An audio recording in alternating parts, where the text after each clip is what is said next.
ہم تو رکھتے ہیں مسلمانوں کا دین، دل سے ہے خدا میں ختم المرسلین، دل سے ہے خدا میں ختم المرسلین،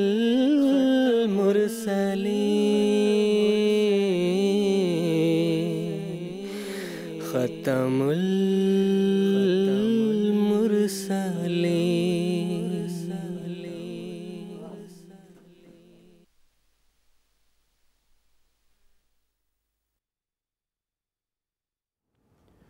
اعوذ باللہ من الشیطان الرجیم، بسم اللہ الرحمن الرحیم۔ ناظرین کرام، السلام علیکم ورحمۃ اللہ وبرکاتہ۔ ناظرین، آج 9 نومبر 2024 عیسوی ہفتے کا دن ہے۔ انڈیا میں اس وقت رات کے 10 بجے ہیں اور GMT کے مطابق اس وقت سہ پہر کے 4:30 بجے ہیں، اور ناظرین یہ وقت ہے پروگرام راہ ہدیٰ کا۔ ناظرین، قادیان دارالامان سے اپنے لائیو ڈسکشن پروگرام راہ ہدیٰ کے 4 ایپیسوڈز پر مشتمل سیریز کے ساتھ ہم آپ کی خدمت میں حاضر ہیں۔ آج کا یہ ایپیسوڈ اس سیریز کا پہلا ایپیسوڈ ہے۔ ناظرین، جیسا کہ آپ جانتے ہیں کہ پروگرام راہ ہدیٰ لائیو ہونے کے ساتھ ساتھ ایک انٹریکٹیو پروگرام بھی ہے، یعنی ہمارے ناظرین اپنے سوالات کے ذریعہ ہمارے اس پروگرام میں شامل ہو سکتے ہیں۔ ہم سے شامل ہونے کے لیے آپ اپنی ٹیلی ویژن اسکرین پر ہم سے رابطے کی تمام تفاصیل ملاحظہ فرما رہے ہوں گے۔ آپ ہم سے ٹیلی فون لائنز کے ذریعہ رابطہ کر سکتے ہیں۔ اسی طرح ٹیکسٹ میسیجز، فیکس میسیجز اور ای میل کی سہولیت بھی دستیاب ہے۔ ہم اسٹوڈیو ڈسکشن کے ساتھ ساتھ اپنے ناظرین کے سوالات یہاں اسٹوڈیو میں موجود علماء کرام کے پینل میں پیش کرتے ہیں، اور ہمارے علماء کرام اسی پروگرام کے ذریعہ ہمارے ناظرین کے سوالات کے جوابات دیتے ہیں۔ ناظرین، آج کے اس ایپیسوڈ میں خاکسار کے ساتھ بات چیت کرنے کے لیے علماء کرام کا جو پینل یہاں موجود ہے، میں اس کا تعارف کروا دیتا ہوں۔ محترم مولانا عطاء المجیب لون صاحب اور محترم مولانا زین الدین حامد صاحب آج کے ایپیسوڈ میں خاکسار کے ساتھ شریک گفتگو ہوں گے۔ میں ہر دو حضرات کا خیر مقدم کرتا ہوں۔ ناظرین، سیدنا حضرت اقدس مسیح موعود علیہ السلام کو اللہ تعالیٰ نے سیدنا حضرت محمد مصطفیٰ صلی اللہ علیہ وسلم کی بعثت ثانیہ کے مظہر، امتی نبی، رسول، مسیح موعود اور مہدی موعود کے طور پر مبعوث فرمایا۔ آپ علیہ السلام نے اپنے دعویٰ کے ثبوت میں قرآن مجید، احادیث نبویہ صلی اللہ علیہ وسلم اور بزرگان سلف سے سینکڑوں دلائل اپنی کتب میں تحریر فرمائے، جن کا مطالعہ کر کے سعید الفطرت انسان آپ علیہ السلام کی بیعت کر کے جماعت احمدیہ میں داخل ہوتے چلے گئے اور آج بھی شامل ہوتے چلے جا رہے ہیں۔ ناظرین، سیدنا حضرت اقدس مسیح موعود علیہ السلام نے اپنی صداقت کے ثبوت میں جو 20 کتب تصنیف فرمائیں، ان میں سے ایک کتاب تحفہ گولڑویہ بھی ہے۔ اس مکمل سیریز میں ہم اس کتاب میں بیان فرمودہ حقائق اور معارف کی باتوں کا تذکرہ کریں گے، اور ناظرین کو مذکورہ کتاب سے وہ دلائل سمجھانے کی کوشش کریں گے جو حضرت اقدس مسیح موعود علیہ السلام نے تحریر فرمائے ہیں۔ اسی تسلسل میں خاکسار آج کے ایپیسوڈ کا سب سے پہلا سوال محترم مولانا عطاء المجیب لون صاحب سے یہ پوچھنا چاہتا ہے کہ سیدنا حضرت اقدس مسیح موعود علیہ السلام نے پیر مہر علی شاہ صاحب کو تفسیر نویسی کا جو آپ کو ایک مقابلہ کے لیے بلایا تھا، تو میرا سوال یہ ہے کہ اس کے جواب میں پیر مہر علی شاہ صاحب کا کیا رد عمل تھا اور کیا ان کا ریئیکشن تھا؟ جی، جزاکم اللہ۔ بسم اللہ الرحمن الرحیم۔ حضرت اقدس مسیح موعود علیہ السلام کو اللہ تعالیٰ نے اس زمانے میں امام مہدی اور مسیح موعود بنا کر جب مبعوث کیا، تو آپ نے دنیا کے سامنے وہ دلائل جو قرآن مجید میں درج تھے، جو احادیث میں درج تھے، جو بزرگان سلف میں بیان فرمائے تھے، اپنے دعویٰ کے ثبوت میں دنیا کے سامنے ان کو بیان کیا، اور مختلف کتب کے ذریعے اور مختلف اشتہارات کے ذریعے ان دعوی کے دلائل کو دنیا کے سامنے پیش کیا۔ جو سعید فطرت لوگ تھے انہوں نے ان دلائل کو سمجھا، اللہ تعالیٰ سے رہنمائی مانگی، اللہ تعالیٰ نے ان کی رہنمائی کی اور وہ حضرت اقدس مسیح موعود علیہ الصلوۃ والسلام کے سلسلہ بیعت میں داخل ہوئے۔ لیکن کچھ ایسے بھی لوگ تھے جن میں بڑا طبقہ علماء دین کا تھا، جنہوں نے حضرت اقدس مسیح موعود علیہ الصلوۃ والسلام کی مخالفت کی اور آپ کے دعوی کو ماننے سے انکار کیا، اور آپ نے اپنے دعوی کے ثبوت میں جو دلائل پیش فرمائے ان دلائل کو بھی ماننے سے انکار کر دیا۔ آپ علیہ الصلوۃ والسلام نے کتب کے ذریعے ان کے سامنے یہ دلائل پیش کیے، جیسا کہ میں نے عرض کیا، اپنے اشتہارات کے ذریعے یہ دلائل پیش کیے، اور پھر آپ نے ایک سلسلہ مباحثات کا بھی شروع فرمایا۔ مباحثات کے ذریعے بھی آپ نے یہ دلائل ان کے سامنے بیان کیے۔ ان مباحثات میں لیکن اکثر ایسا ہوا کہ ان مباحثات میں بہت کم فائدہ یا بہتر نتیجہ نکلتا تھا۔ عموماً ایسا ہوتا تھا کہ مباحثات جو ہے فتنے پر ہی منتج ہو جاتے تھے۔ چنانچہ جب آپ علیہ الصلوۃ والسلام نے یہ دیکھا کہ ان مباحثات کا تو کوئی خاطر خواہ نتیجہ نہیں نکل رہا ہے بلکہ صرف فتنے ہی ہو رہے ہیں، تو آپ علیہ الصلوۃ والسلام نے ان مباحثات سے گریز اختیار کیا۔ 1896 عیسوی میں آپ نے کتاب تالیف فرمائی انجام آتھم۔ اس میں آپ علیہ الصلوۃ والسلام نے فرمایا وَحَانَ أَن نَصْرِفَ الْوَجْهَ عَنْ هَذِهِ الْمُبَاحِثَاتِ، کہ اب وقت آ گیا ہے کہ اب ہم ان مباحثات سے اپنی توجہ جو ہے وہ ہٹا دیں اور اس سے گریز کریں۔ یہ اعلان کرنے کے بعد حضرت مسیح موعود علیہ الصلوۃ والسلام نے کسی بھی عالم دین سے کوئی مباحثہ نہیں کیا۔ آپ نے اس اعلان کے بعد کسی کو نہ مباحثے کے لیے بلایا اور نہ کسی کے بلانے پر کسی مباحثے میں شرکت کی۔ اس کے بعد آپ علیہ الصلوۃ والسلام نے جو چیلنج دیے، جیسے کہ ابھی آپ نے سوال بھی کیا پیر مہر علی شاہ صاحب کے تعلق سے، ان کو بھی چیلنج دیے، اور بعض اور جو علماء دین تھے ان کو بھی چیلنج دیے، تفسیر نویسی وغیرہ کے مختلف قسم کے چیلنجز ان کو دیے، لیکن مباحثات میں آپ نے شرکت نہیں کی۔ پیر مہر علی شاہ گولڑوی جو تھے، جن کے نام سے یہ کتاب تحفہ گولڑویہ حضرت اقدس مسیح موعود علیہ الصلوۃ والسلام نے تحریر فرمائی ہے، وہ بھی ان علماء میں شامل تھے جو آپ کے مخالفین تھے۔ آپ گولڑا کے رہنے والے تھے، سجادہ نشین تھے، سلسلہ بیعت بھی رکھتے تھے، بہت سارے مرید تھے، کافی لوگ ان کی بیعت میں شامل تھے، تو لیکن یہ بھی حضرت اقدس مسیح موعود علیہ الصلوۃ والسلام کے مخالفین کے زمرہ میں شامل ہو گئے، اور آپ کے دلائل اور آپ کے دعوی کو ماننے سے انہوں نے بھی انکار کیا۔ تو جب یہ صورتحال سامنے آئی تو حضرت اقدس مسیح موعود علیہ الصلوۃ والسلام نے، جیسا کہ بعض دوسرے مخالفین کو مختلف چیلنجز دیے، ان کو بھی آپ علیہ الصلوۃ والسلام نے 20 جولائی 1900 میں ایک اشتہار انہی کے لیے شائع فرمایا، اور اس اشتہار میں آپ علیہ الصلوۃ والسلام نے اس بات کا ذکر فرمایا کہ جو اللہ تعالیٰ کے فرستادے ہوتے ہیں، جو اللہ تعالیٰ کی طرف سے مبعوث ہوتے ہیں، نیک اور پاک لوگ ہوتے ہیں، اللہ تعالیٰ ان کی تائید و نصرت کرتا ہے۔ 3 قسم کی باتیں آپ نے بیان فرمائی کہ ایک تو یہ کہ اللہ تعالیٰ کے فرستادے اور ان کے جو مخالفین ہوتے ہیں ان کے بیچ اللہ تعالیٰ ایک مابہل امتیاز پیدا کرتا ہے، جس سے واضح ہوتا ہے کہ اللہ تعالیٰ کی تائید کس کے ساتھ ہے اور کون سچا ہے، کون اللہ تعالیٰ کی طرف سے ہے اور کون اللہ تعالیٰ کی طرف سے نہیں ہے۔ حضور علیہ الصلوۃ والسلام نے فرمایا کہ اللہ تعالیٰ قرآن مجید میں بھی فرماتا ہے وَيَجْعَلْ لَكُمْ فُرْقَانًا، کہ اللہ تعالیٰ تمہیں ایک فرقان عطا کرتا ہے۔ فرقان کے معنی ہی ہوتے ہیں فرق کرنے والا، ایک ایسی دلیل اپنے فرستادے کو اللہ تعالیٰ عطا کرتا ہے جس کے نتیجے میں جو مقابل پر جو مخالف ہوتا ہے اس کا جھوٹا ہونا یا اس کا مغلوب ہونا ثابت ہو جاتا ہے۔ پھر حضور نے فرمایا کہ اللہ تعالیٰ اپنے فرستادے کی جو صداقت ہے اس طرح بھی ثابت کرتا ہے کہ اس کی دعائیں مد مقابل کے جو ان کا مقابل ہوتا ہے، جو مخالف ہوتا ہے، اس کے مقابل پر بہت زیادہ قبول کرتا ہے، کثرت سے اس کی دعائیں قبول ہوتی ہیں۔ جیسا کہ حضور نے فرمایا، اللہ تعالیٰ قرآن مجید میں فرماتا ہے ادعونی استجب لکم، کہ مجھ سے مانگو میں تمہاری دعائیں قبول کروں گا۔ تو حضور نے اس کا استدلال ایک ایسے فرستادے کے متعلق فرمایا جو اللہ تعالیٰ کی طرف سے ہو۔ پھر تیسری بات حضور علیہ الصلوۃ والسلام نے یہ بیان فرمائی کہ ایسے فرستادے کو اللہ تعالیٰ قرآن مجید کے حقائق و معارف سکھاتا ہے، ایسے معارف جو کوئی دوسرا بیان نہیں کر سکتا، خصوصاً جو اس کا مد مقابل ہوتا ہے اس سے تو قطعاً وہ معارف اور حقائق قرآن مجید کے بیان نہیں ہو سکتے۔ اور حضور علیہ الصلوۃ والسلام نے قرآن مجید کی اس آیت سے استدلال فرمایا کہ لا یمسہ الا المطہرون، کہ قرآن مجید کے حقائق و معارف کا مس جو ہے وہ انہی لوگوں کو حاصل ہوتا ہے جو پاک باز ہوتے ہیں، جن کو اللہ تعالیٰ نے اپنے ہاتھ سے پاک کیا ہوا ہوتا ہے، یعنی جو اللہ تعالیٰ کی طرف سے مبعوث ہوتے ہیں، اللہ تعالیٰ کے فرستادے ہوتے ہیں، ان کو اللہ تعالیٰ جو ہے یہ قرآن مجید کے حقائق اور معارف سکھاتا ہے۔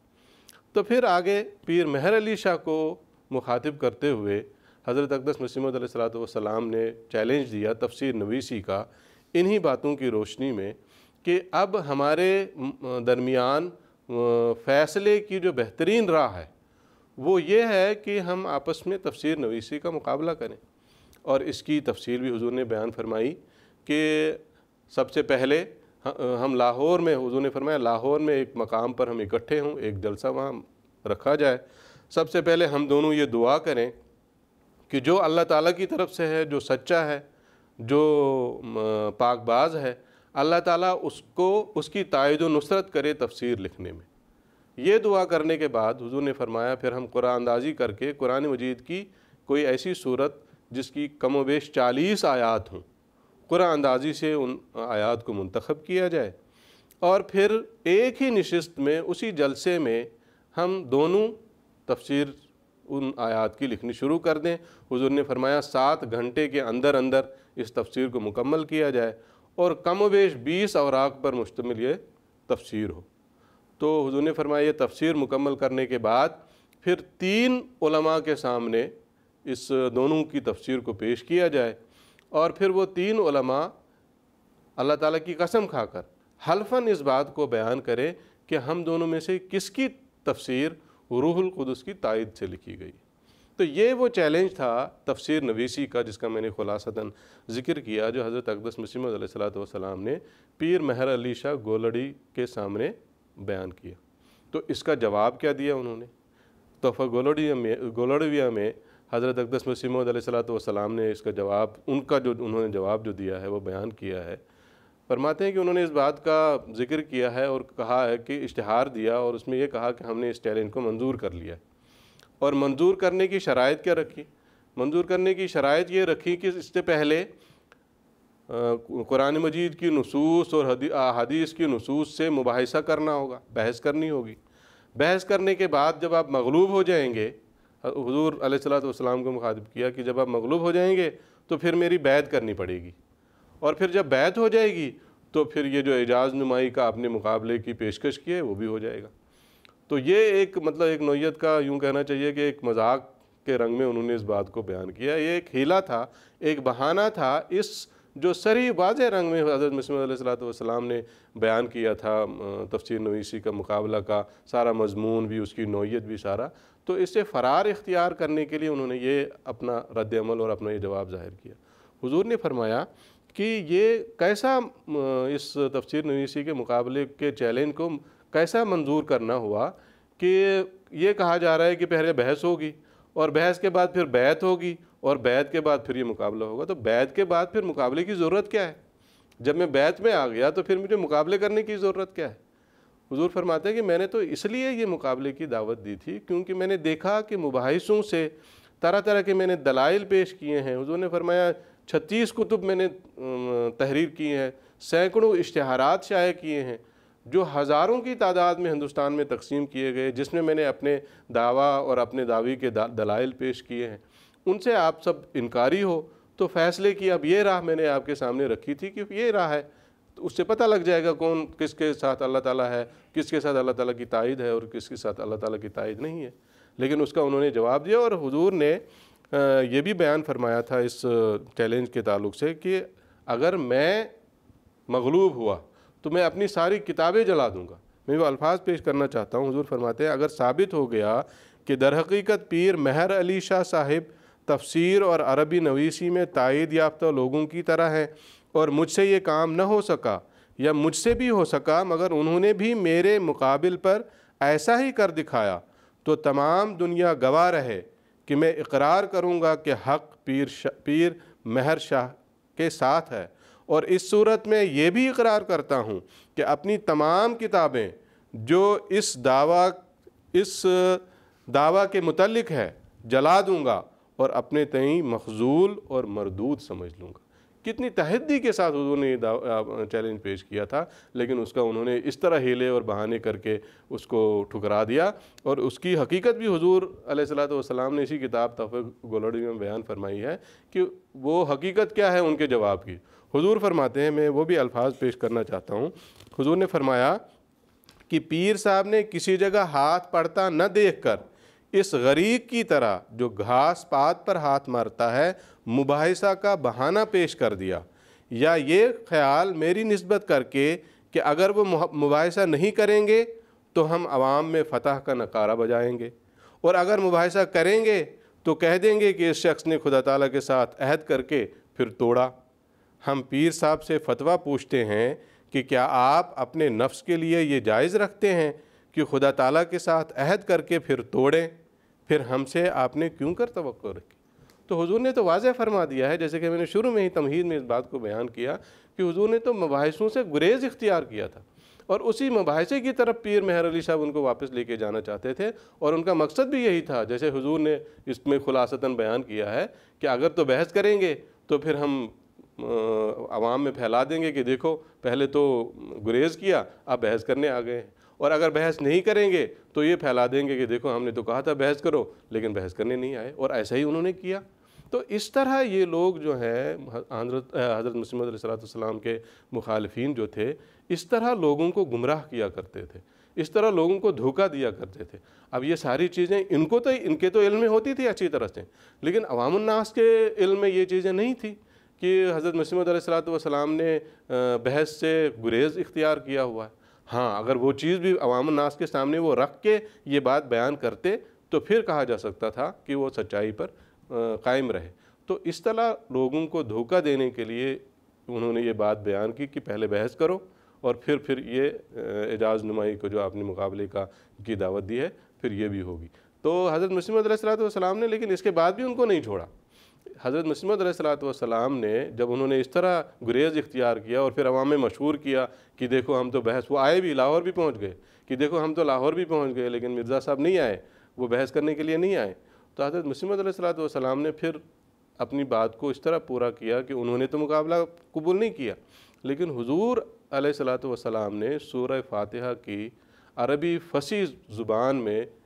کتاب تحریر فرمائی، تفسیر اس کی تحریر فرمائی، جس کا نام اعجاز المسیح ہے، اعجاز المسیح کے نام سے وہ مشہور ہے۔ وہ تحریر فرمانے کے بعد وہ کتاب حضور علیہ السلام نے پیر مہر علی شاہ کو بھیجی اور کہا کہ 70 دن کے اندر پہلے تو کہا تھا 7 گھنٹے میں کریں گے مباحثہ، اب 70 دن کی مہلت دے دی کہ 70 دن میں اس کتاب کا جواب آپ لکھ لیں یا اس جیسی تفسیر آپ لکھ دیں۔ تو وہ کتاب ان کے پاس پہنچی تو کچھ عرصے کے بعد ایک کتاب ان کی منظر عام پہ آئی جس کا نام سیف چشتی آئی ہے۔ اس میں انہوں نے جواب کیا لکھنا تھا، حضرت مسیح موعود علیہ السلام کی اس کتاب اور آپ کے ایک صحابی محمد حسن امروہی صاحب کی ایک کتاب تھی شمس بازغہ، جو انہوں نے انہی کی ایک کتاب کے جواب میں لکھی تھی۔ ان کتابوں پر جو مختلف قسم کے اعتراضات ان کے تھے وہ اس میں درج کر دی، اور اس کے بارے میں بھی بعد میں یہ پتہ لگا کہ یہ بھی دراصل انہوں نے نہیں تحریر کی تھی، بلکہ ان کے ایک شاگرد نے ان کتابوں پر حاشیے لکھے ہوئے تھے اپنے ہاتھ سے، ان حاشیوں کو اکٹھا کر کے انہوں نے کتاب کی شکل دے دی اور شائع کر لی، اور اس طرح یہ بھی ثابت ہو گیا کہ پیر مہر علی صاحب کی یہ کتاب نہیں تھی بلکہ اپنے شاگرد کے ان حاشیوں کا سرقہ کر کے انہوں نے یکجا کر کے اس کو کتابی شکل دی تھی۔ تو اس طرح یہ عوام الناس کو دھوکہ دیتے تھے، حضرت مسیح موعود علیہ السلام کے مقابل پر آ نہیں سکتے تھے، اس مقابلے سے بچنے کے لیے طرح طرح کے دھوکے، ہیلے اور حجتیں بیان کر کے لوگوں کو دھوکہ دیتے تھے، اور بیچارے عوام الناس جن کو العوام کالانعام بھی کہا جاتا ہے وہ دھوکے میں آ بھی جاتے تھے، لیکن جن کی اللہ تعالیٰ رہنمائی کرتا تھا جیسا کہ میں نے عرض کیا، وہ حضرت مسیح موعود علیہ السلام کی دعوی کو سمجھتے تھے، آپ کے دلائل کو سمجھتے تھے اور آپ کی بیعت میں شامل ہو جاتے تھے۔ جزاکم اللہ تعالیٰ حسن الجزا۔ پروگرام کا اگلا سوال میں محترم مولانا زین الدین حامد صاحب سے پوچھنا چاہتا ہوں کہ سیدنا حضرت اقدس مسیح موعود علیہ السلام نے حضرت مسیح علیہ السلام کی وفات پر جو دلائل تحریر فرمائے ہیں اس کی کچھ تفصیل بیان فرمائیں۔ بسم اللہ الرحمن الرحیم۔ شکریہ نسم اللہ صاحب۔ جو حضرت مسیح عیسیٰ علیہ السلام یعنی مسیح ناصری علیہ السلام کی وفات و حیات کا جو عقیدہ ہے وہ بہت زیادہ اہمیت اختیار کر گیا ہے، خاص طور پر اس زمانے میں سیدنا حضرت اقدس مسیح علیہ السلام جو عالمگیر اشاعت اسلام کے لیے اللہ تعالیٰ نے مبعوث فرمایا ہے، آپ کا دعویٰ مسیحیت کا بھی تھا، مسیح موعود ہونے کا تھا، جن کے بارے میں حضرت صلی اللہ علیہ وسلم نے پیشگوئی فرمائی تھی کہ آخری زمانے میں اسلام کی اشاعت، عالمگیر اشاعت کے لیے، اسلام کو تمام دنیا میں غالب کرنے کے لیے مبعوث ہوگا۔ تو ایک تو اس لحاظ سے بہت اہمیت حاصل ہے، ایک تو یہ ہے کہ جو دنیا کے بیشتر جو آبادی ہے عیسائیوں کی ہے، عیسائیوں کا عقیدہ مسیح کے بارے میں یہ ہے کہ وہ خدا یا خدا کا بیٹا وہ کچھ عرصہ زمین پہ آ کر پھر واپس چلے گئے اور کسی زمانے میں واپس آ جائیں گے اور ساری دنیا کو عیسائیت میں داخل کرنے کی کوشش کریں گے۔ اس سے متاثر ہو کر جمہور مسلمان کا بھی یہ عقیدہ ہے، گو مسلمان عیسیٰ علیہ السلام کو ابن اللہ یا اللہ تو نہیں مانتے، لیکن وہ یہ کہتے ہیں کہ واقعہ صلیب کے بعد وہ بجسم عنصری جسم کے سمیت آسمان پر اٹھائے گئے ہیں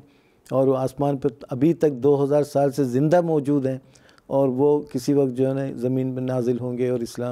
اسلام کی اشاعت کے لیے کوشش کریں گے، مسیح موعود بن کر آئیں گے۔ تو یہ تین خصوصیت ہیں، تین باتیں ہیں جس کی وجہ سے حضرت عیسیٰ علیہ السلام کی زندگی اور موت جو ہے نا ایک بہت زیادہ اہمیت اختیار کر گئے ہیں۔ حضرت اقدس مسیح علیہ السلام اس زمانے میں اسلام کی اثر نو، اسلام کی اشاعت کے لیے، اسی طرح ساری دنیا میں اسلام کو غالب کرنے کے لیے اسی مقدس بستی میں مبعوث ہوئے ہیں۔ شروع میں آغاز میں آپ کا دعویٰ یہ تھا کہ میں اس زمانے میں مجدد بن کے آیا ہوں، چنانچہ آپ نے اپنے عربی شعر میں فرماتے ہیں وَأَرْسَلَنِي رَبِّي لِتَأْيِيدِ دِينِهِ فَجِئْتُ لِهَذَا الْقَرْنِ عَبْدًا مُجَدِّدًا۔ اللہ تعالی نے مجھے اپنے دین کی تائید کے لیے مجھے بھیجا ہے، فَجِئْتُ لِهَذَا الْقَرْنِ عَبْدًا مُجَدِّدًا، اس صدی کے لیے میں مجدد بن کر آیا ہوں۔ تو اسی طرح فرمایا کہ وَأَرْسَلْنِي لَقَدْ أُرْسِلْتُ مِنْ رَبٍّ رَحِيمٍ كَرِيمٍ عِنْدَ طُوفَانِ الظَّلَالِ، یعنی میں رب رحیم کی طرف سے مبعوث کیا گیا ہوں، بھیجا گیا ہوں اس طوفان کے وقت، یعنی اسلام چوطرفہ دشمنی میں اور حملوں کا شکار ہو رہا تھا اس ٹائم۔ تو لیکن 1891 میں وہ عظیم شان الہام حضرت اقدس مسیح علیہ السلام کو اللہ تعالیٰ نے اس الہام کے ذریعے اطلاع دی، آپ جو ہے مسیح موعود بھی ہیں۔ آپ نے الہام کے الفاظ یہ ہیں، فرمایا کہ مسیح بن مریم رسول اللہ فوت ہو چکا ہے اور وعدے کے موافق اس کے رنگ میں تو آیا ہے، وَكَانَ وَعْدُ اللَّهِ مَفْعُولًا۔ یہ الہام حضرت اقدس مسیح علیہ السلام پر اللہ تعالیٰ نے نازل فرمایا۔ تو اللہ تعالیٰ اس کے بعد آپ نے مسیحیت کا اعلان فرمایا۔ تو چونکہ مسلمانوں کا اور متفقہ عقیدہ یہ ہے کہ اسلام کی اثر و اشاعت کے لیے لِيُظْهِرَهُ عَلَى الدِّينِ كُلِّهِ، تمام دینوں پر اسلام کو غالب کرنے کے لیے مسیح نے دوبارہ آنا ہے، تو اس لحاظ سے حضرت اقدس مسیح علیہ السلام کا دعویٰ کہ میں مسیح موعود ہوں، اس لحاظ سے یہ بہت زیادہ یہ موضوع اہمیت اختیار کر جاتا ہے کہ جو ابن مریم جو بنی اسرائیل میں مبعوث ہونے والے حضرت عیسیٰ علیہ السلام کا زندہ ہونا وہ دراصل کسی لحاظ سے بھی درست نہیں، بلکہ آپ کا وفات ثابت کرنا ضروری تھا۔ گو وفات ثابت کرنا ضروری نہیں ہوتا چونکہ ایک فطری چیز ہے، لیکن حضرت اقدس مسیح علیہ السلام نے غیر معمولی دلائل کے ساتھ، براہین اور یقینی دلائل کے ساتھ آپ نے ثابت فرمایا کہ حضرت عیسیٰ علیہ السلام ایک بشر تھے اور اپنے مدت معینہ جتنے عرصے کے لیے اللہ تعالیٰ نے آپ کو مبعوث کیا تھا، اپنے مشن قائم پورا کرتے ہوئے آپ کی وفات ہو گئی۔ حضرت اقدس مسیح علیہ السلام نے واشغاف الفاظ میں اعلان فرمایا قد مات عیسیٰ مطرقاً ونبینا حی وربی انہ وافانی، فرمایا واللہ انی قد رأیت جمالہ بعیون جسمی قائدا بمکانی، مایا یقیناً حضرت عیسیٰ علیہ السلام سر جھکائے ہوئے ان کی وفات ہو چکی ہے، مر گیا ہے، وہ نبینا حی، لیکن ہمارے نبی زندہ ہے، اللہ کی قسم میں نے ان سے ملاقات بھی کی ہے۔ فرمایا واللہ انی قد رأیت جمالہ، یقین اللہ کی قسم میں نے ان کی خوبصورتی کو میں نے دیکھی، ان کا جمال میں نے دیکھا ہے، بعیون جسمی قائدم بمکانی، اپنی جسمانی آنکھوں کے ذریعے اپنی جگہ بیٹھے ہوئے. یعنی اس قدر شدت کے ساتھ آپ نے حضرت عیسیٰ علیہ السلام کی وفات کا ذکر کیا اور ہمارے نبی صلی اللہ علیہ وسلم کو جو زندہ نبی قرار دیا. اس کے فیوض و برکات کبھی ختم نہیں ہوتے. آپ کے فیوض و برکات سے استفادہ کرتے ہوئے اس زمانے میں اسلام کی اشاعت و تبلیغ کے لیے حضرت اکثر مسیح علیہ السلام مبعوث ہوئے. وہ آپ نے اپنے اردو کلام میں بھی فرمایا کہ ابن مریم مر گیا حق کی قسم، داخل جنت ہوا وہ محترم. پھر آگے حضور نے فرمایا کہ یہ 30 آیات سے ثابت ہے. آپ نے فرمایا کہ یہ پھر از اپنی بعض کتاب کے ذریعے سے خاص طور پر ازالہ اوہام جیسی کتابوں میں آپ نے 30 آیات سے ثابت بھی کیا. باقی حضرت مسیح علیہ السلام کی وفات ہو چکی ہے. یہ عقیدہ بالکل باطل اور قرآن مجید کی آیات کے بھی منافی ہے، اسی طرح دیگر تاریخی شواہد سے بھی اور دیگر حدیث و دلائل کے بھی منافی ہے. فرمایا ابن مریم مر گیا حق کی قسم، داخل جنت ہوا محترم، مارتا ہے اس کو فرقان سر بسر، اس کے مر جانے کی دیتا ہے خبر. وہ نہیں باہر رہا اموات سے، ہو گیا ثابت یہ 30 آیات سے. حضرت اقدس مسیح علیہ السلام نے جو دلائل پیش کیے ہیں تو 30 آیات سے آپ نے ثابت فرمایا ہے، احادیث کے علاوہ ہے. لیکن یہاں چند ایک کا بطور نمونہ پیش کرنا چاہوں گا وقتی رعایت کے مطابق. حضرت اقدس مسیح علیہ السلام نے سب سے پہلی آیت جو آپ نے پیش فرمائی فلما توفیتنی کنت انت الرقیب علیہ، یہاں پر جو سورہ مائدہ کا آخری رکوع میں ایک مکالمہ ہے قیامت کے دن حضرت عیسیٰ علیہ السلام سے، انت قلت للناس اتخذونی و امی الہین من دون اللہ، کیا آپ نے لوگوں کو یہ تعلیم دی تھی کہ مجھے اور میری والدہ کو معبود بنا لو کہ اللہ کا چھوڑ کر؟ تو اس کے جواب میں حضرت عیسیٰ علیہ السلام نے جواب فرمائے گا، وہ قرآن کریم نے محفوظ کیا ہے. وہ ماتا ہے قال سبحانک ما یکون لی ان اقول ما لیس لی بحق ان کنت قلتہ فقد علمتہ تعلم ما فی نفسی ولا اعلم ما فی نفسک انک انت علام الغیوب. پھر آگے فرماتا ہے ما قلت لہم الا ما امرتنی بہ، میں نے صرف انہیں اس کے سوا کوئی حکم نہیں دیا جو تو نے مجھے حکم دیا تھا، بتایا تھا، جو تعلیم تو نے دی تھی وہی تعلیم میں نے آگے پہنچائی. کیا تھی وہ تعلیم؟ فرمایا ان اعبدوا اللہ ربی و ربکم، اللہ کی عبادت کرو جو میرا بھی رب ہے اور تمہارے بھی رب ہے. وکنت علیہم شہیدا ما دمت فیہم، میں ان پر گواہ رہا جب تک میں ان میں رہا. فلما توفیتنی کنت انت الرقیب علیہم، جب تو نے مجھے وفات دی تو ہی نگران رہا، تو علی کل شیء شہید، تو ہر چیز پر گواہ ہے. یہاں پر عام طور پر واضح رنگ میں اس میں بہت سارے مسائل اللہ تعالیٰ نے حل فرمایا. ایک تو ہے کہ وفات کی خبر ہے، ایک تو یہ بتایا کہ کم از کم اتنے ہیں کہ عیسیٰ مسیحیت کے بگڑنے کا کوئی علم حضرت مسیح کو نہیں ہے. یعنی اگر ایسا ہو تو کوئی نبی جھوٹ تو بول نہیں سکتا، تو غلط بیانی سے کام نہیں لیتا. تو فرمایا کہ وکنت علیہم شہیدا ما دمت فیہم، جب تک میں ان میں رہا میں گواہ رہا کہ میں نے کوئی ایسا حکم نہیں دیا، لیکن جب تو نے مجھے وفات دی تو ہی نگران رہا.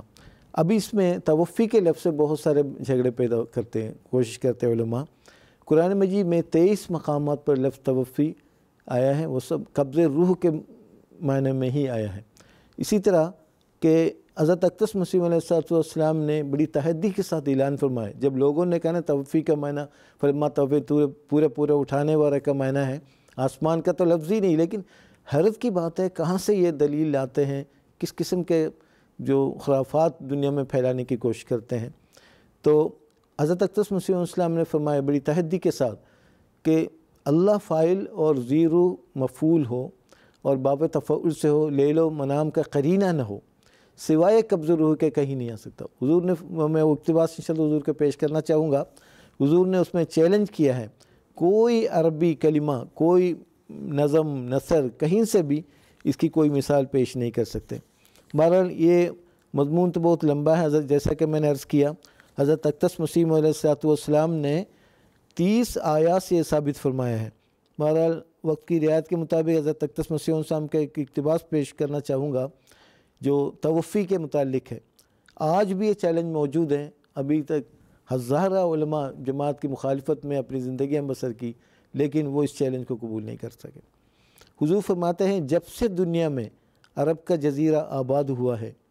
اور زبان عربی جاری ہوئی ہے، کسی قول قدیم یا جدید سے ثابت نہیں ہوتا کہ توفی کا لفظ کبھی قبض جسم کی نسبت استعمال کیا گیا ہو، بلکہ جہاں کہیں توفی کے لفظ کو خدا تعالیٰ کا فعل ٹھہرا کر انسان کی نسبت استعمال کیا گیا ہے، وہ صرف وفات دینے اور قبض روح کے معنی پر آیا ہے، نہ قبض جسم کے معنوں میں۔ فرمایا کوئی کتاب لغت کی اس کے مخالف نہیں،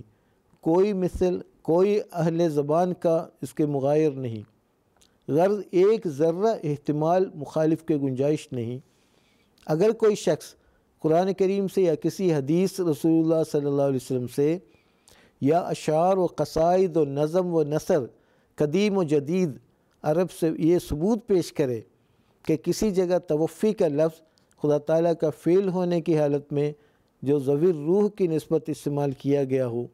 وہ بجز قبض روح اور وفات دینے کے کسی اور معنی پر بھی اطلاق پا گیا ہے، یعنی قبض جسم کے معنوں میں بھی اس مشتمل ہوا ہے۔ تو میں اللہ جل شانہ کی قسم کھا کر اقرار صحیح شرعی کرتا ہوں کہ ایسے شخص کو اپنا کوئی حصہ ملکیت کا فروخت کر کے مبلغ 1000 روپے نقد دوں گا، اور آئندہ اس کی کمالات حدیث دانی اور قرآن دانی کا اقرار کر لوں گا۔ ازالہ اوہام حصہ 2 روحانی خزائن جلد 3 صفحہ 603۔ اب یہ اتنا عرصہ گزرنے کے باوجود کوئی بھی عالم اس کی مثال پیش نہیں کر سکے، تو یہاں پر اس قدر وضاحت کے ساتھ کہ اللہ تعالیٰ نے حضرت عیسیٰ علیہ السلام کی وفات کو ثابت کیا ہے، اور احادیث میں بھی بخاری کتاب تفسیر میں بھی اس واقعے کا درج کیا ہے کہ حضرت صلی اللہ علیہ وسلم کے ساتھ بھی یہی واقعہ پیش آنے والا ہے، یعنی کچھ صحابہ جو ہے نا وہ حضرت صلی اللہ علیہ وسلم جو حضرت کیسر میں ہوں گے تو کچھ صحابہ کو فرشتے لے جا رہے ہوں گے جہنم کی طرف، تو حضور حیرت کے ساتھ کہیں گے اسیحا بھی، یہ تو میرے صحابہ، یہ تو میرے صحابہ ہیں، تو جواب دیں گے آپ نہیں جانتے آپ کے بعد یہ لوگ کیا کرتے رہے۔ تو حضور نے یہ فرمایا میں اس وقت یہی جواب دوں گا جسے کما قال عبد الصالح عیسیٰ بن مریم، کہ عیسیٰ بن مریم علیہ السلام نے جو جواب پیش کیا تھا وہ کنت علیہم شہیدا ما دمت فیہم فلما توفیتنی کنت انت رقیب علیہم، تو رسول کریم صلی اللہ علیہ وسلم بھی یہ ثابت فرمایا ہے، یہ توفی کا مطلب موت ہی ہے، قبض جسم نہیں، قبض روح ہی ہے، کہ گویا حضرت مسیح علیہ الصلوۃ والسلام کی طبعی وفات کا اس میں ذکر کیا گیا ہے، اور اس میں کوئی مفر نہیں، کوئی گنجائش نہیں ہے علماء کو بھاگنے کی۔ بہرحال حضرت اقدس مسیح علیہ السلام کا دعویٰ اسی سے ثابت ہے کہ مسیح بن مریم فوت ہو چکے ہیں، ان کے وعدے کے مطابق جس موعود مسیح نے آنا تھا تو حضرت اقدس مسیح علیہ السلام تشریف لائے، آپ نے وہ تمام کارروائی نمایاں سر انجام دیے جو غلبہ اسلام کے ضروری ہے۔ آج حضرت اقدس مسیح علیہ السلام کی جاری کردہ انہی اصول اور مد نظر رکھتے ہوئے اسی نظام اور خلافت کے نظام کے تابع ساری دنیا میں جماعت احمدیہ اشاعت اسلام کا کام کر رہی ہے۔ جزاک اللہ تعالیٰ حسن الجزا۔ ہمارے ناظرین کی طرف سے ہمیں بعض سوال بذریعہ ٹیکسٹ میسیج موصول ہوئے ہیں، ان میں سے ایک سوال میں یہاں پڑھ کر سناتا ہوں۔ مکرم محمد فیصل باجوہ صاحب فینلیفا USA سے وہ سوال پیش کرتے ہیں کہ کیا کرونا وائرس اللہ تعالیٰ کی طرف سے پوری دنیا کے لیے آزمائش یا سزا تھی؟ اس کے باوجود دنیا نے سبق نہیں سیکھا اور خدا کی طرف متوجہ نہیں ہوئے۔ دنیا آج کل آزادی کے نام پر بے شمار برائیوں میں پڑی ہوئی ہے، فساد، بدعت، شرک، شیطانیت اپنی عروج پر ہے۔ کیا دنیا میں کبھی خدا پر یقین کامل پیدا ہوگا، اور کیا کبھی لوگ خدا کی طرف متوجہ ہوں گے؟ میں محترم مولانا عطاء المجیب لون صاحب سے درخواست کرتا ہوں کہ اختصار کے ساتھ اس سوال کا جواب دیں۔ جی جزاکم اللہ۔ اختصار کے ساتھ اس سوال کے جواب میں عرض کرتا ہوں کہ جو یہ سزائیں ہوتی ہیں اللہ تعالیٰ کی طرف سے، جو عذاب آتے ہیں وہ دو قسم کے ہوتے ہیں۔ ایک عذاب کے بارے میں اللہ تعالیٰ نے قرآن مجید میں فرمایا کہ ما کننا معذبین حتی نبعث رسولا، کہ ہم عذاب نہیں دیتے جب تک کہ ہم کسی رسول کو مبعوث نہیں کرتے، اور جب وہ رسول مبعوث ہوتا ہے پھر اس کی مخالفت ہوتی ہے تو ایک عذاب وہ ہے جو اس کی مخالفت کے نتیجے میں پھر لوگوں کو ملتا ہے، اور اس عذاب کی اللہ تعالیٰ اپنے رسول کو، اپنے مصلح کو پہلے سے خبر دیتا ہے،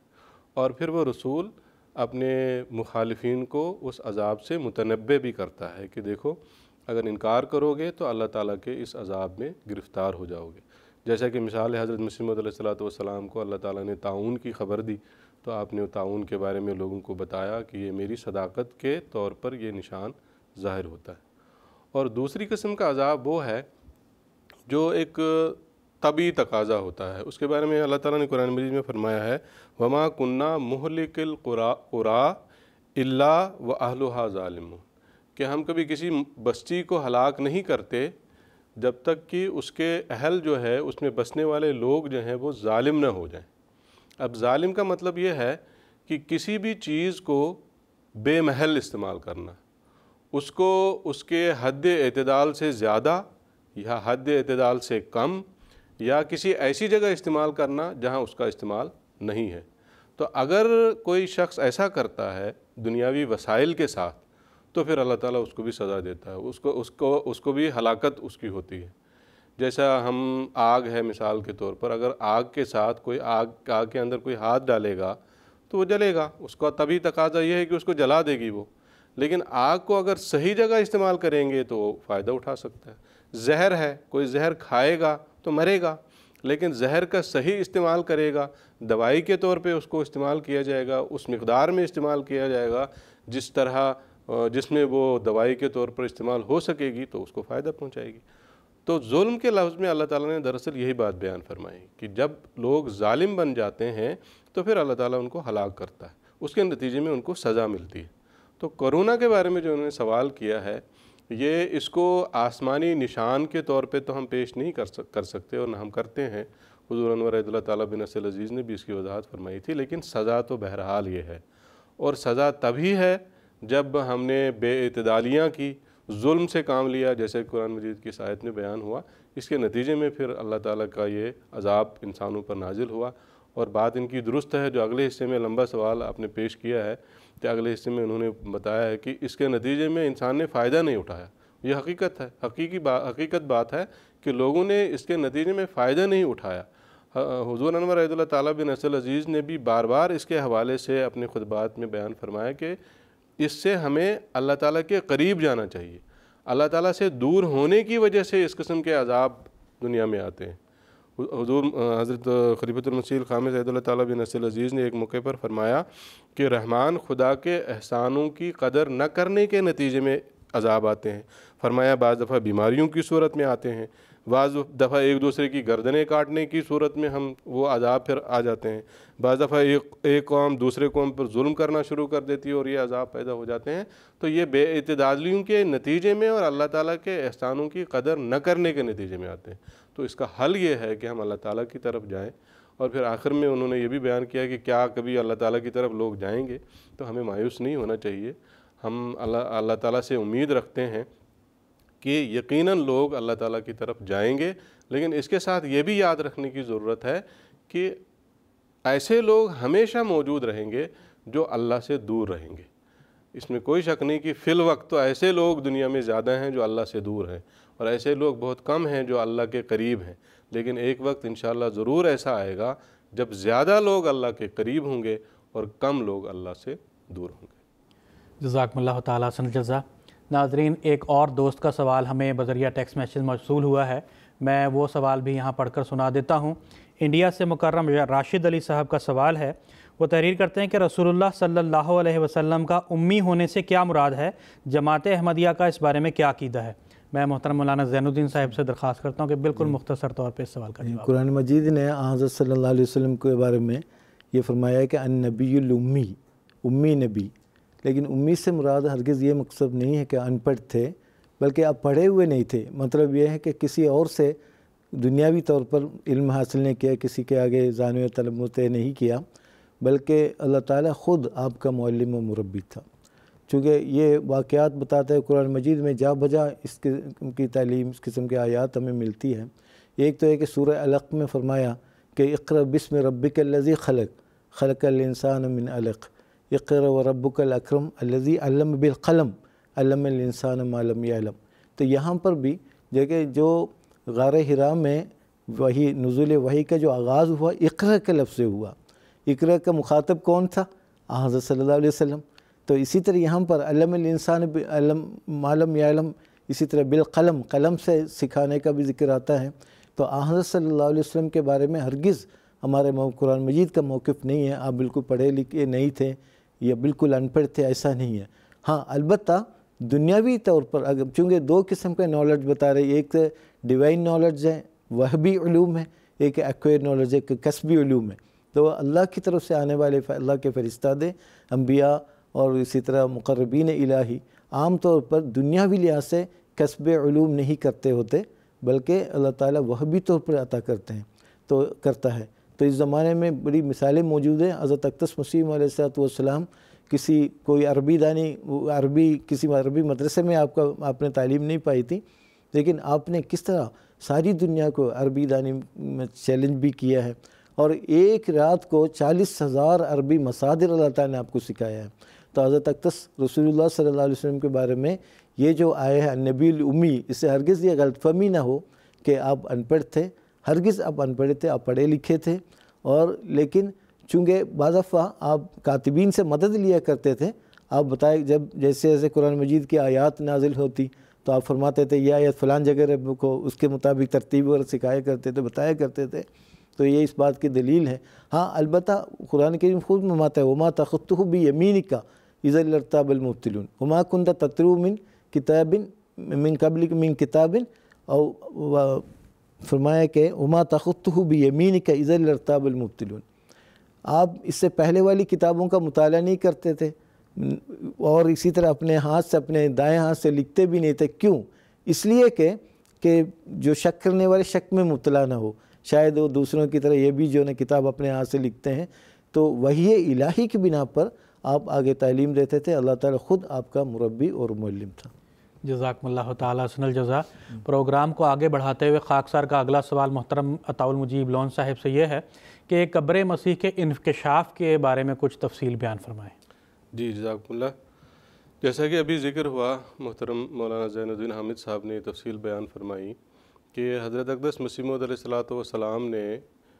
وفات مسیح کے حوالے سے بے شمار دلائل بیان فرمائے ہیں۔ قرآن مجید کی 30 آیات سے وفات مسیح آپ نے ثابت فرمائی ہے، اس کے علاوہ بھی بے شمار دلائل آپ نے بیان فرمائے ہیں۔ تو اسی ضمن میں اللہ تعالیٰ نے آپ کو یہ بھی انکشاف آپ کے سامنے کیا اور آپ کی توجہ اس طرف مبذول کی کہ حضرت عیسیٰ علیہ السلام کی قبر بھی آپ کے تحقیق کے نتیجے میں کہنا چاہیے وہ بھی دریافت ہو گئی۔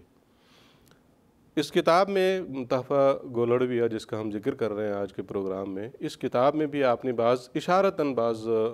دلائل کا ذکر کیا ہے۔ حضور علیہ السلام نے اس بات کا ذکر فرمایا ہے حدیث کی روح سے۔ حضرت نبی اکرم صلی اللہ علیہ وسلم نے بیان فرمایا ہے، کنز المال کی حدیث ہے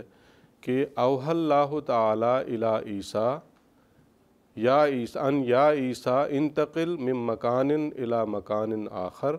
لکئی لا تعرف فتوضع، کہ اللہ تعالیٰ نے حضرت عیسیٰ علیہ السلام کو یہ الہام کیا، یہ وحی کی کہ تو ایک مکان سے، ایک جگہ سے دوسری جگہ منتقل ہو، چلا جا، ہجرت کر، تاکہ تو پہچانا نہ جائے اور تجھے تکلیف نہ پہنچائی جائے۔ حضور علیہ السلام نے فرمایا کہ اس واقعہ صلیب جو حضرت عیسیٰ علیہ السلام کا ہوا، اس کے بعد کیونکہ آپ زندہ بچے تھے، حضور نے اس کے بارے میں بھی دلائل بیان فرمائے، اس کی طرف میں نہیں جاؤں گا، لیکن حضور نے فرمایا کہ اس کے بعد جب آپ زندہ بچے تو اگر یہودیوں کو پتہ لگتا کہ وہ زندہ ہے تو وہ پھر آپ کو سولی پر چڑھاتے۔ تو اس لیے اللہ تعالیٰ نے اس حدیث کا جو حضور نے ذکر فرمایا، اللہ تعالیٰ نے حکم دیا حضرت عیسیٰ علیہ السلام کہ تو یہاں سے چلا جا اور دوسرے ممالک کی طرف ہجرت کر۔ تو حضور فرماتے ہیں کہ اس وحی الہی کے نتیجے میں حضرت عیسیٰ علیہ السلام نے ہجرت کی ہے، وہاں سے یروشلم سے، پھر دمشق کے راستے سے، پھر ایران افغانستان سے ہوتے ہوئے انڈیا آئے ہیں، اور یہاں پر کشمیر میں پھر وہ اپنی زندگی انہوں نے گزاری ہے، اور یہاں پر ان کی قبر موجود ہے۔ قبر کشمیر میں ہونے کے تعلق سے ایک بڑا دلچسپ واقعہ ہے کہ کہ حضور علیہ الصلوۃ والسلام ایک موقع پر ایک مجلس میں تشریف فرما تھے. حضرت خلیفۃ المسیح اول حکیم مولوی نور الدین صاحب رضی اللہ تعالیٰ عنہ بھی مجلس میں بیٹھے ہوئے تھے. تو حضور نے اس بات کا ذکر کیا، قرآن مجید کی آیت ہے سورۃ المومنون کی کہ وَآوَيْنَاهُمَا إِلَىٰ رَبْوَةٍ ذَاتِ قَرَارٍ وَمَعِينٍ. حضرت عیسیٰ علیہ الصلوۃ والسلام اور آپ کی والدہ کے تعلق سے یہ آیت ہے جس میں اللہ تعالیٰ نے فرمایا کہ ہم نے ان دونوں کو یعنی حضرت عیسیٰ کو اور ان کی والدہ کو پناہ دی ایک ایسی جگہ ذات قرار الی ربوۃ، ایک اونچی جگہ، ٹیلوں والی جگہ، پہاڑوں والی جگہ، ذات قرار و معین، جو ٹھہرنے کے لحاظ سے بہت بہترین، آب و ہوا کے لحاظ سے بہترین جائے قرار تھی، و معین اور چشموں والی جگہ تھی. تو حضرت اقدس مسیح موعود علیہ الصلوۃ والسلام نے اس مجلس میں ذکر کیا کہ یہ جو قرآن مجید کی آیت ہے اس سے میرا ذہن کشمیر کی طرف جاتا ہے. ایسا معلوم ہوتا ہے کہ اس آیت میں کشمیر کا اشارہ ہے. حضرت خلیفۃ المسیح اول جیسا کہ میں نے ذکر کیا مجلس میں موجود تھے، وہ بیٹھے ہوئے تھے، تو انہوں نے ذکر کیا کہ خلیفہ نور الدین صاحب جو جموں میں ہوتے ہیں انہوں نے مجھے ایک بار ذکر کیا کہ جب وہ کشمیر میں اپنی ملازمت کے سلسلے میں ہوتے تھے تو وہاں کوئی قبر ہے جس کو عیسیٰ نبی کی قبر سے لوگ جانتے ہیں. تو حضرت مسیح موعود علیہ الصلوۃ والسلام نے جب یہ بات سنی تو آپ نے ان کو بلایا جموں سے یہاں قادیان اور ان کو کشمیر تحقیق کے لیے بھیجا اور کہا کہ وہاں جا کے پتہ کر کے آئیں، ساری تفصیل معلوم کر کے آئیں اس قبر کے بارے میں. تو وہ وہاں گئے ہیں، 6 ماہ وہ وہاں رہے ہیں. محلہ خانیار روزہ-بل، محلہ خانیار سری نگر میں یہ قبر موجود ہے. تو اس کے حوالے سے انہوں نے لوگوں سے دریافت کیا ہے، لوگوں سے پوچھا ہے اور دستخط کروائے ہیں باقاعدہ لوگوں سے، اور ان لوگوں نے اس بات کی گواہی دی ہے کہ یہ قبر جو ہے یہ ایک نبی کی قبر ہے جس کو شہزادہ نبی کہا جاتا تھا، اور یہ دمشق سے آئے تھے یہاں، اور 1900 سال پرانے یہ نبی تھے. اور کئیوں نے کہا کہ ان کا نام عیسیٰ نبی بھی ان کو کہا جاتا ہے. تو یہ ساری گواہیاں وہ لے کے حضرت مسیح موعود علیہ الصلوۃ والسلام کے پاس آئے، اور اس کے بعد تو مسیح موعود علیہ الصلوۃ والسلام نے دلائل کا انبار لگا دیا. حضرت مسیح موعود علیہ الصلوۃ والسلام کی نہایت ہی عظیم الشان کتاب ہے مسیح ہندوستان میں. اس میں تو دلائل کا انبار ہے، پڑھنے سے تعلق رکھنے والی کتاب ہے. ہر قسم کی تاریخی شہادت آپ نے اس کتاب میں بیان فرمائی ہے، جو اس بات کی دلیل ہے کہ حضرت عیسیٰ علیہ الصلوۃ والسلام یہاں ہندوستان میں آئے ہیں، کشمیر میں بود و باش انہوں نے اختیار کی ہے اور وہیں پر ان کی وفات ہوئی ہے. اور اس کے بعد جو حضرت مسیح موعود علیہ الصلوۃ والسلام نے کتاب لکھی ہے، اس کے بعد تو 20 کتابیں لوگوں نے لکھی ہیں. وہاں کشمیر کے ہی ایک بڑے معروف آثار قدیمہ کے ماہر ہیں ڈاکٹر فدا حسنین صاحب. وہ وہاں کشمیر کے آرکیالوجی ڈپارٹمنٹ کے ہیڈ رہے ہیں، آثار قدیمہ کے ہیڈ رہے ہیں. انہوں نے کتاب لکھی ہے. اس کتاب میں انہوں نے بہت سارے دلائل وہ بیان کیے ہیں جس سے یہ ثابت ہوتا ہے کہ یہ جو قبر ہے یہ حضرت عیسیٰ علیہ الصلوۃ والسلام کی قبر ہے. پھر اس کے علاوہ کئیوں نے پھر اس کے بعد کتابیں لکھی ہیں. صرف حضرت مسیح موعود علیہ الصلوۃ والسلام نے تو شروعات کی، اس کے بعد 20 کتابیں اس بات کی ثبوت میں لکھی گئی ہیں کہ یہ قبر جو ہے یہ حضرت عیسیٰ علیہ الصلوۃ والسلام کی قبر ہے. تو اس طرح حضرت مسیح موعود علیہ الصلوۃ والسلام نے بھی یہ عظیم الشان کام بھی سر انجام دیا. تو آخر میں ایک بات یہ بھی عرض کرنا چاہوں گا کہ دنیا میں 1,24,000 انبیاء آئے ہیں. حضرت عیسیٰ علیہ الصلوۃ والسلام کی قبر کا ذکر کرنے کا مطلب یہ نہیں ہے کہ ان کی قبر ثابت ہوگی تو ان کی وفات ثابت ہوگی، ایسا نہیں ہے. یہ ایک زائد چیز ہے جو اللہ تعالیٰ نے حضرت مسیح موعود علیہ الصلوۃ والسلام کو سکھائی، اور چونکہ ہر قسم کے دلائل کی انتہا تک اللہ تعالیٰ نے آپ کو پہنچایا، اس لیے یہ دلیل بھی اس میں ایک آخری کیل ثابت ہوئی. ورنہ کسی کی نبی کی وفات کا ثابت ہونا اس کے لیے یہ ضروری نہیں ہے کہ اس کی قبر بھی ثابت ہو. 1,24,000 انبیاء کی قبریں ہمیں کہاں معلوم ہیں، یا جن 25-26 انبیاء کا قرآن مجید میں ذکر ہے ان کی بھی قبریں ہمیں کہاں معلوم ہیں وہ کہاں ہیں. تو کسی کی قبر دریافت ہونا اس بات کا ثبوت نہیں کہ وہ وفات پا گیا، بلکہ قبر دریافت نہ بھی ہو تب بھی وہ وفات شدہ ہی ثابت ہوتا ہے. اور قرآن مجید کی 30 آیات سے یہ بات ثابت ہے کہ حضرت عیسیٰ علیہ الصلوۃ والسلام وفات ہو چکے. جزاکم اللہ تعالیٰ حسن جزا. پروگرام کے تسلسل میں خاکسار کا اگلا سوال محترم مولانا زین الدین حامد صاحب سے یہ ہے کہ آیت وما قتلوہ وما صلبوہ ولکن شبہ لہم، اس آیت کی تفسیر سیدنا حضرت اقدس مسیح موعود علیہ الصلوۃ والسلام نے کیا بیان فرمائی ہے؟ جزاک اللہ. یہ اسی واقعے کے تسلسل میں قرآن مجید نے یہ بات بیان کی ہے کہ یہودی جو ہے نا اللہ تعالیٰ کے غضب کے مورد کیوں ہوئے. فرمائے وقولہم انا قتلنا المسیح، ان کے یہ کہنے کی وجہ سے بھی یہ اللہ تعالیٰ کے غضب کے مورد ہوئے، کہیں کہ ہم نے مسیح کو قتل کر لیا، عیسیٰ علیہ السلام کو قتل کر دیا ہے رسول اللہ۔ وما قتلوہ وما صلبوہ ولکن شبہ لہم، نہ وہ ان کو قتل کر سکے، نہ ان کو صلیب پر چڑھا کر مار سکے، ولکن شبہ لہم، لیکن اس کے بلکہ ان پر معاملہ مشتبہ کر دیا گیا۔ یقیناً وہ لوگ جنہوں نے اس بارے میں اختلاف کیا ہے اس کے متعلق شک میں مبتلا ہیں، ان کے پاس اس کا کوئی علم نہیں سوائے ظن کی پیروی کے، اور وہ یقینی طور پر اسے قتل نہ کر سکے۔ تو ان کا یہ جو دعویٰ ہے ہم نے مسیح کو قتل کر دیا، اس کے پس منظر میں ایک بات بیان کی جاتی ہے کہ جو یہودیوں کی تعلیم کے مطابق جو ہے جو صلیب پر چڑھایا جاتا ہے، مار دیا جاتا ہے، وہ ملعون ہوتا ہے۔ تو وہ یہ ثابت کرنا چاہتے تھے عیسیٰ علیہ السلام چونکہ صلیب پر وفات ان کی ہو گئی ہے، مر گیا ہے، لہٰذا وہ جو نا ملعون ہے، وہ سچے نبی نہیں تھے۔ تو یہودیوں کا ایک تو دو نظریہ پیش کیا جاتا ہے ان کے اس کے مطابق، بائبل کے مطابق۔ ایک تو کہتے ہیں پہلے قتل کیا گیا تو بعد میں آپ کے جسم کو صلیب پر لٹکا دیا گیا۔ ایک تو ہے کہ صلیب پر لٹکائے جانے کی وجہ سے وہ مارے گئے۔ یہ دو نظریے پیش کیے جاتے ہیں، دونوں نظریے کو قرآن مجید نے اس کی تردید فرمائی، وما قتلوہ وما صلبوہ ولکن شبہ لہم۔ یہاں پر ایک تو لیکن قرآن مجید جو ہے نا یہ فرماتا ہے وما قتلوہ وما صلبوہ، نہ وہ اسے قتل کر سکے نہ صلیب دے کر مار سکے۔ ان الفاظ سے ظاہر ہوتا ہے قرآن کریم پہلے حضرت عیسیٰ علیہ السلام کے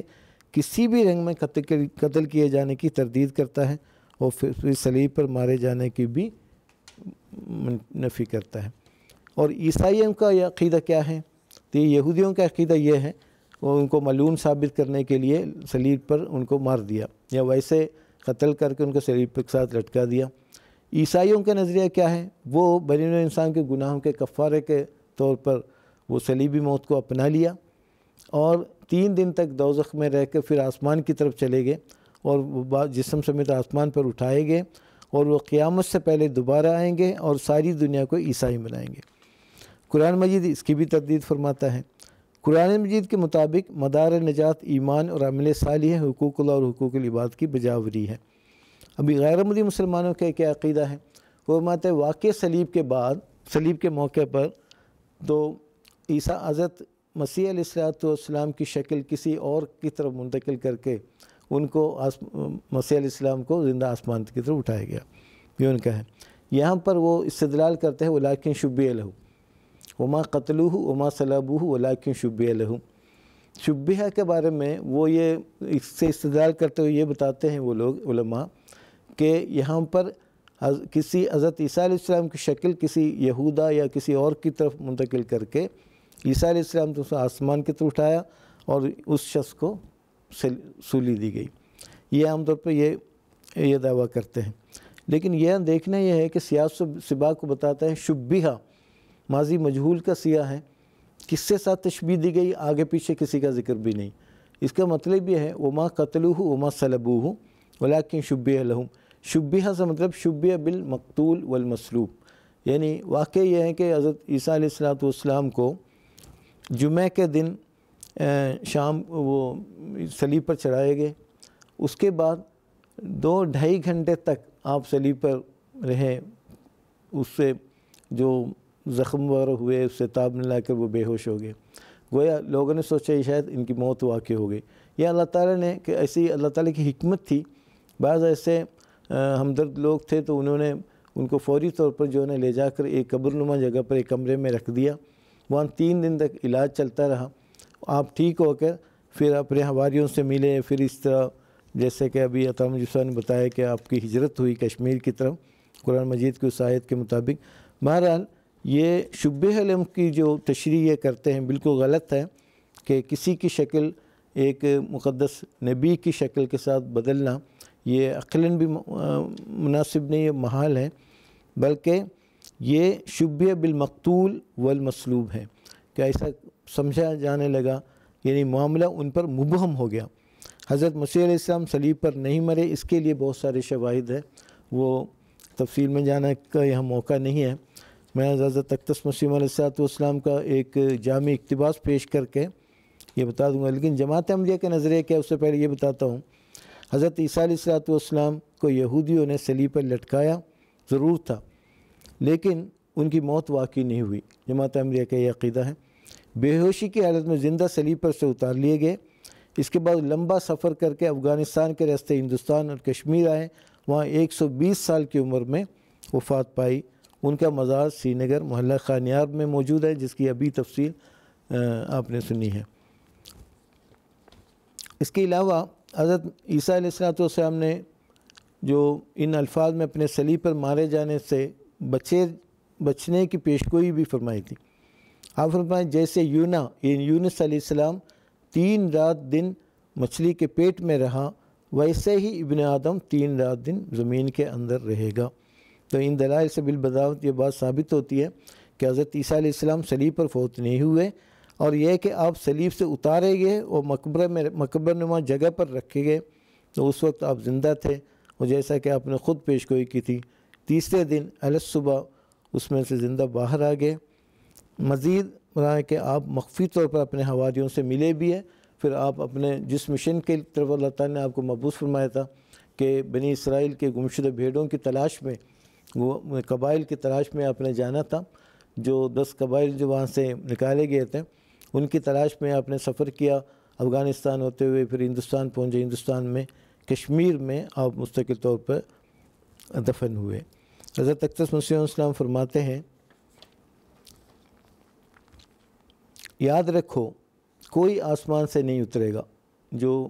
موجودہ مسلمانوں کا اور دیگر مذاہب پہ جو غلط عقیدے کی طرف اشارہ کرتے ہوئے کہ مسیح کے انتظار میں وہ اپنے دن گزار رہے ہیں، حضور فرماتے ہیں یاد رکھو کوئی آسمان سے نہیں اترے گا۔ ہمارے سب مخالف جو اب زندہ موجود ہیں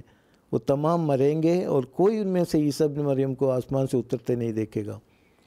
اور پھر ان کی اولاد جو باقی رہے گی وہ بھی مرے گی، اور ان میں سے بھی کوئی آدمی عیسیٰ ابن مریم کو آسمان سے اترتے نہیں دیکھے گا، اور پھر اولاد کے اولاد مرے گی، اور وہ بھی مریم کے بیٹے کو آسمان سے اترتے نہیں دیکھے گی۔ تب خدا ان کے دلوں میں گھبراہٹ ڈالے گا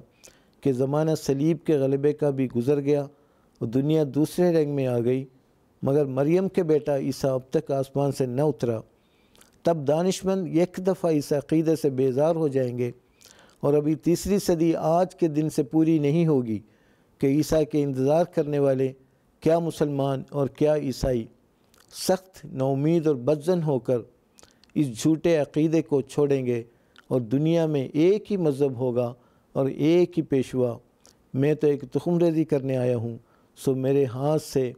وہ تخم بویا گیا، اور وہ بڑھے گا اور پھولے گا، اور کوئی نہیں جو اس کو روک سکے۔ کہ اللہ تعالیٰ کے فضل سے ہمیں کوشش کرنی چاہیے زیادہ سے زیادہ اس اہم ترین پیغام کو دنیا کے ہر شخص تک پہنچا سکے۔ حضرت اقدس مسیح علیہ السلام فرماتے ہیں اب اسی گلشن میں لوگوں راحت و آرام ہے، اب اسی گلشن میں لوگوں راحت و آرام ہے، جلد آؤ یہ آوار گانے دستخار۔ تو بس دنیا کو یہ ندا دینے کی ضرورت ہے، یہ آواز دینے کی ضرورت ہے۔ حضرت صلی اللہ علیہ وسلم کی پیشگوئی کے مطابق جس شخص نے آنا تھا، جس موعود مصلح نے آنا تھا، وہ قادیان کی مقدس بستی سے ظاہر ہو چکے ہیں، اور آپ کی جماعت آج ساری دنیا میں اسلام کے غلبے کے لیے کام کر رہی ہے۔ جزاکم اللہ تعالیٰ احسن جزا۔ ناظرین، اس کے ساتھ ہی ہمارے آج کے اس ایپیسوڈ کے اختتام کا وقت ہوا چاہتا ہے۔ پروگرام کے اختتام پر خاکسار سیدنا حضرت اقدس مسیح موعود علیہ السلام کا ایک اقتباس پیش کرے گا۔ سیدنا حضرت مسیح موعود علیہ السلام فرماتے ہیں، بعض نادانوں کا یہ خیال کہ گویا میں نے افتراء کے طور پر الہام کا دعویٰ کیا ہے غلط ہے، بلکہ در حقیقت یہ کام اس قادر خدا کا ہے جس نے زمین و آسمان کو پیدا کیا اور اس جہان کو بنایا ہے۔ جس زمانے میں لوگوں کا ایمان خدا پر کم ہو جاتا ہے، اس وقت میرے جیسا ایک انسان پیدا کیا جاتا ہے، اور خدا اس سے ہم کلام ہوتا ہے اور اس کے ذریعے سے اپنے عجائب کام دکھلاتا ہے، یہاں تک کہ لوگ سمجھ جاتے ہیں کہ خدا ہے۔ کتاب البریہ، اشتہار واجب الاظہار، روحانی خزائن، جلد 13، صفحہ نمبر 18۔ ناظرین، اس کے ساتھ ہی ہمارا آج کا یہ ایپیسوڈ اختتام پذیر ہوتا ہے۔ انشاءاللہ تعالیٰ اگلے ایپیسوڈ میں اسی موضوع پر بات چیت کو جاری رکھیں گے۔ تب تک کے لیے اجازت دیجیے۔ السلام علیکم ورحمۃ اللہ وبرکاتہ۔ لوگوں کے یہی نور خدا پاؤ گے، لو تمہیں تسلی کا بتایا ہم نے۔ آؤ لوگوں کہ یہی نور خدا پاؤ گے، لو تمہیں طور تسلی کا بتایا